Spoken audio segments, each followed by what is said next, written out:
Assalamualaikum warahmatullahi wabarakatuh.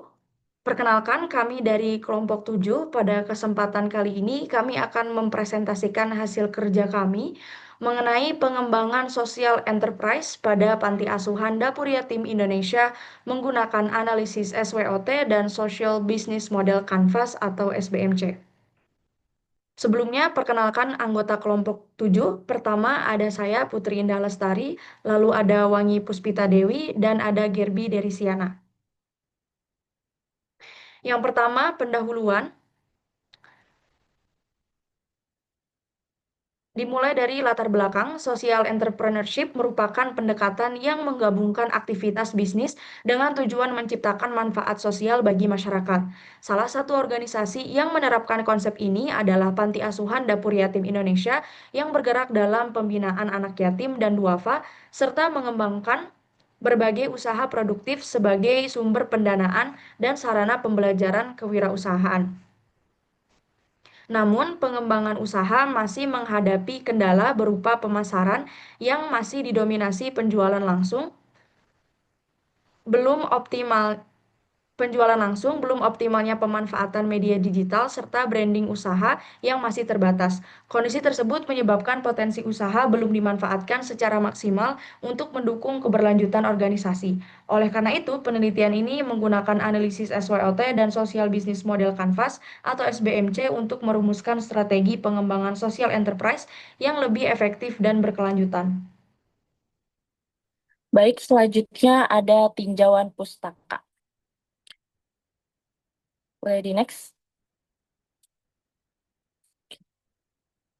Nah, yang pertama ada kewirausahaan sosial atau social entrepreneurship. Kewirausahaan sosial merupakan kegiatan kewirausahaan yang tidak hanya berorientasi pada keuntungan ekonomi, tetapi juga diarahkan untuk memberikan solusi terhadap permasalahan sosial masyarakat. Lalu ada analisis SWOT dan matriks SWOT. Analisis SWOT merupakan metode perencanaan strategis yang mencakup 4 unsur utama, yaitu strengths, weakness, opportunity, dan threats.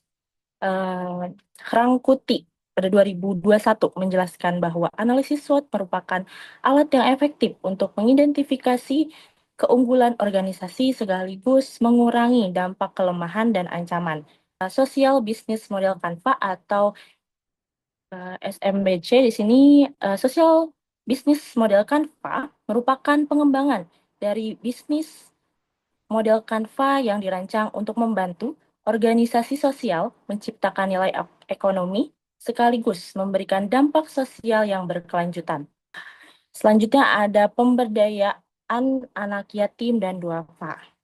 Pemberdayaan anak yatim dan duafa merupakan upaya meningkatkan kapasitas kemandirian dan kesejahteraan melalui pendidikan, pengembangan keterampilan, serta pembinaan karakter.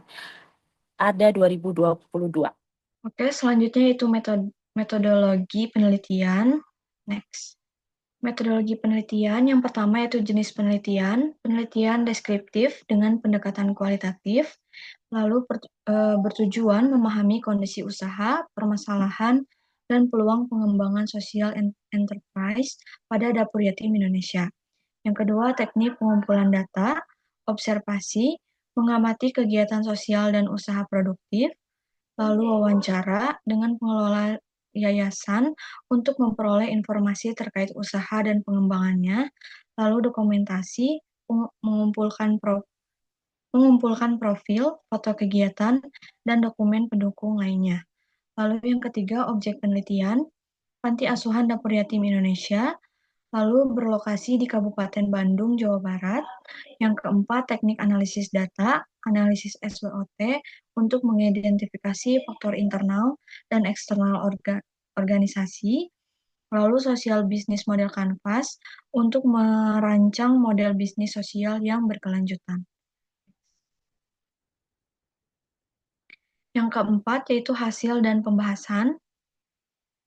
Profil Dapur Yatim Indonesia, Panti Asuhan Dapur Yatim Indonesia merupakan lembaga sosial yang berfokus pada pembinaan dan pemberdayaan anak yatim serta duafa. Selain memenuhi kebutuhan dasar dan mendukung pendidikan anak asuh, Panti Asuhan juga menyelenggarakan program keterampilan dan kewirausahaan untuk meningkatkan kemandirian mereka. Sebagai bentuk pemberdayaan ekonomi, Dapur Yatim Indonesia mengembangkan berbagai usaha produktif seperti kue pukis, lumpia beef, PMP, jus, ayam saus spicy, serta kerajinan kayu berupa kotak amal. Kegiatan usaha tersebut tidak hanya menjadi sumber pendapatan yayasan, tetapi juga menjadi sarana pembelajaran kewirausahaan bagi anak asuh.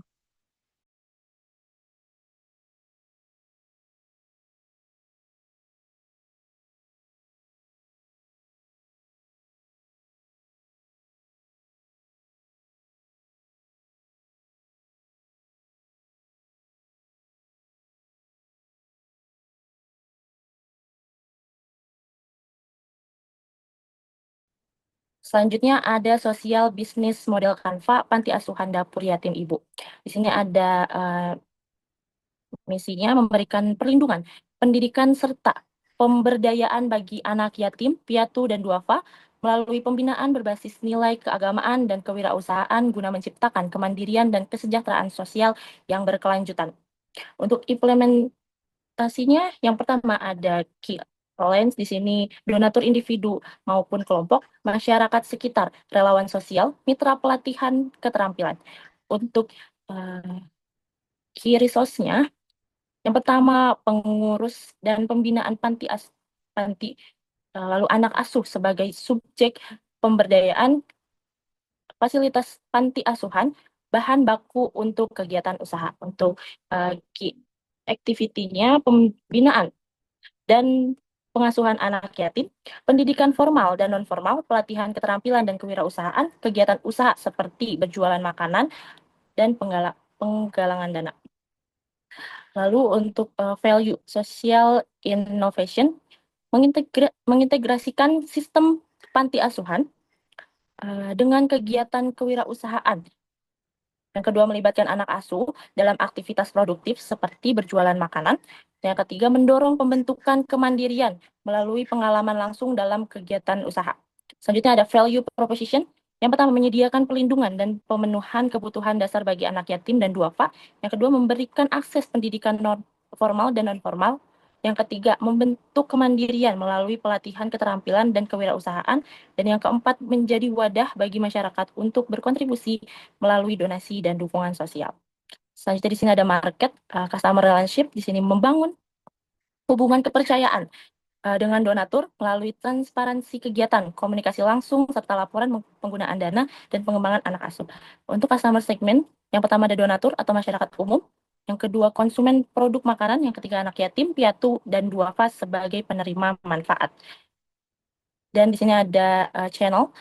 Yang pertama penjualan langsung produk makanan, yang kedua jaringan masyarakat, dan yang ketiga komunikasi langsung, telepon atau pesan. Untuk finance, di sini ada cost of delivery. Yang pertama, biaya kebutuhan hidup anak asuh, yaitu makan, pakaian, dan lain-lain. Kedua, biaya pendidikan. Ketiga, biaya operasional panti. Dan yang keempat, biaya produksi usaha makanan. Untuk community investment di sini pengembangan fasilitas panti. Yang kedua, pendidikan dan pelatihan anak asuh. Yang ketiga, pengembangan usaha produktif. Dan yang keempat, kesejahteraan anak asuh. Untuk revenue stream, itu ada donasi seperti zakat, infak, sedekah, wakaf, dan yang terakhir hasil penjualan produk makanan. Di sini ada sosial bisnis model kanvas dari Panti Asuhan Dapur Yatim Indonesia yang telah dikembangkan oleh tim kami. Yang pertama dari mission, membangun kemandirian anak yatim dan duafa melalui pengembangan usaha kuliner dan pelatihan kewirausahaan berbasis pemberdayaan sosial yang berkelanjutan. Lalu ada implementation, yang pertama ada key allies, donatur dan masyarakat, UMKM lokal, komunitas sosial, relawan kewirausahaan, pemerintah daerah, pelanggan tetap di area Balenda. Lalu ada key resources, ada anak asuh sebagai peserta pelatihan kewirausahaan, pengurus yayasan, gerobak jualan dan peralatan produksi, resep dan produk kuliner, lokasi penjualan strategis, program pelatihan keterampilan. Lalu ada key activities, produksi dan penjualan produk kuliner seperti kue pukis, lumpia beef, pempek, jus, ayam saus spicy, pelatihan kewirausahaan bagi anak asuh, pengembangan keterampilan kerajinan kayu, promosi digital dan media sosial, lalu branding UMKM sosial yayasan. Lalu ada value, social innovation, mengembangkan model panti asuhan berbasis pemberdayaan ekonomi melalui usaha kuliner dan pelatihan keterampilan sehingga anak asuh memperoleh pengalaman langsung dalam proses produksi, kewirausahaan, dan membentuk kemandirian. Lalu ada value proposition, ada menyediakan produk kuliner dengan nilai sosial dan pemberdayaan, membantu anak asuh memperoleh keterampilan kewirausahaan, memberikan kesempatan kepada masyarakat untuk mendukung kegiatan sosial melalui pembelian produk, mengembangkan lingkungan pembinaan yang produktif dan mandiri. Lalu ada bagian customer relationship, menjalin hubungan baik dengan pelanggan tetap dan masyarakat sekitar, membangun kepercayaan konsumen melalui kualitas produk dan nilai sosial usaha, mengembangkan interaksi pelanggan melalui media sosial, lalu ada channels penjualan langsung di depan Telkom dan Komplek Wartawan Bale Endah, WhatsApp bisnis, Instagram, TikTok, rencana pengembangan, bazar, dan kegiatan sosial. Lalu ada customer segment, masyarakat sekitar Bale Endah, pelanggan kuliner harian, masyarakat peduli sosial, donatur dan komunitas sosial, konsumen UMKM lokal. Lalu ada finance, cost of delivery, biaya bahan baku makanan, operasional gerobak dan penjualan, peralatan produksi, biaya pelatihan anak asuh, biaya promosi dan juga branding, community reinvestment, sebagian hasil usaha digunakan kembali untuk kebutuhan anak asuh, pengembangan usaha kuliner, pelatihan keterampilan dan kewirausahaan, pengembangan media promosi digital, pengembangan keterampilan kerajinan kayu, lalu ada revenue stream, penjualan kue pukis, penjualan lumpia beef, penjualan pempek, penjualan jus, penjualan ayam saus spicy, donasi masyarakat, dan potensi penjualan kerajinan kayu di masa mendatang. Lalu di sini ada channels, revenue, dan KLS. Pembedanya dari SBMC sebelumnya. Yang pertama, channels awalnya hanya mengandalkan penjualan langsung, sekarang ditambahkan Instagram, TikTok, WhatsApp, bisnis, serta bazar dan kegiatan sosial. Tujuannya untuk memperluas jangkauan pasar dan juga meningkatkan branding.